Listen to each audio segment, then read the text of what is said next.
मागच्या वेळेला जिल्हा परिषद गुलाब पारखे विरुद्ध अरुण पारखे अशी लढत झाली होती। आता हे दोघे भाऊ एकत्र आहेत। पारखे साहेब, काय भूमिका या गटामध्ये, काय चित्र पाहायला मिळेल?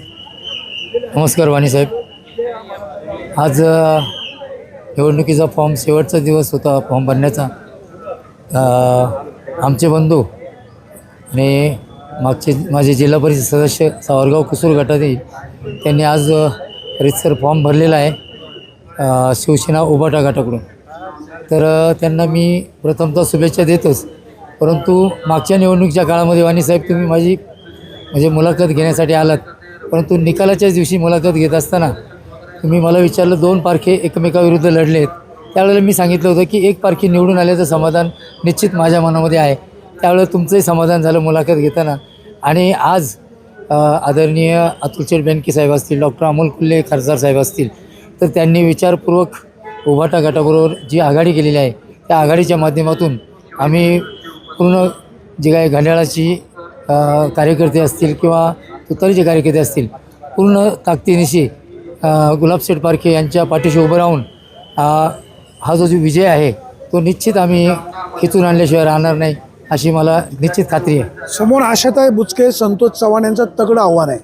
मान्य आहे, आणि त्यांना जरी शुभेच्छा असल्या पण आजच्या घडीला एकत्रित आम्ही 3 पक्ष एकत्रित आल्यामुळं निश्चितपणे गुलाबशेठ पारखे यांचं पारडं जड आहे आणि ते निवडून येतील अशा पद्धतीने माझी म्हणजे काय सांगाल, मतदारसंघामध्ये कसा माहोल असेल, या सगळ्या प्रक्रियेकडे कसं पाहता? नाही, मतदारसंघामध्ये गुलाबशेठ तर प्रत्येक घरापर्यंत पोचलेले आहेत आणि राष्ट्रवादी अजित पवार गटाच्या माध्यमातून मी सुद्धा सतत 8 वर्ष या गटामध्ये काम केलेलं आहे। त्याच्यामुळं सर्व कार्यकर्त्यांचा अधिकचा फायदा गुलाबशेठ यांना निश्चित होणार आहे आणि चांगलं वातावरण राहणार आहे। एक चांगल्या स्वच्छ वातावरणामध्ये निवडणूक पार पडावी अशी पण मनापासून इच्छा आहे। आता सुरुवातीला गुलाब पारखे यांना तुम्ही राष्ट्रवादी काँग्रेसमध्ये इन्कम करण्याचे प्रयत्न सुरू होते, दुर्दैवाने तुम्हाला अपयश आलं। आता मात्र तुम्ही दोन्ही राष्ट्रवादी आणि शिवसेना एकत्र झालात, एकत्र महाविकास आघाडी करून लढताय। आता कसं वाटतंय?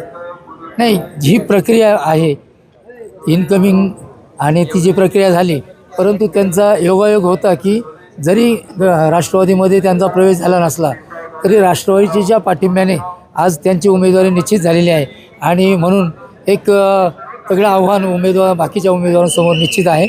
परंतु आजही मला खात्री आहे की गुलाबशेठ पारखे हे निश्चितपणे या जिल्हा परिषद गटातून भरघोस मताने विजयी होतील अशी मला खात्री आहे।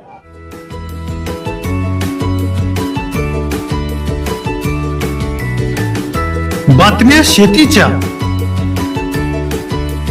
बातम्या मातीच्या, बातम्या अन्यायाच्या, गुन्हेगारीच्या,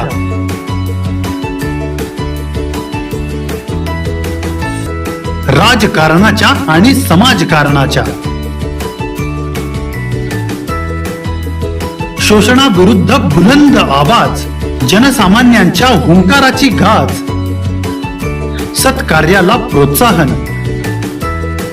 दुष्कृत्याला अनुशासन,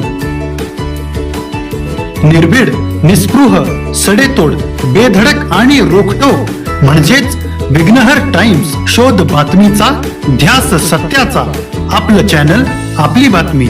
सबस्क्राईब तर कराच, पण बेल आयकॉनवर क्लिक करायलाही विसरू नका।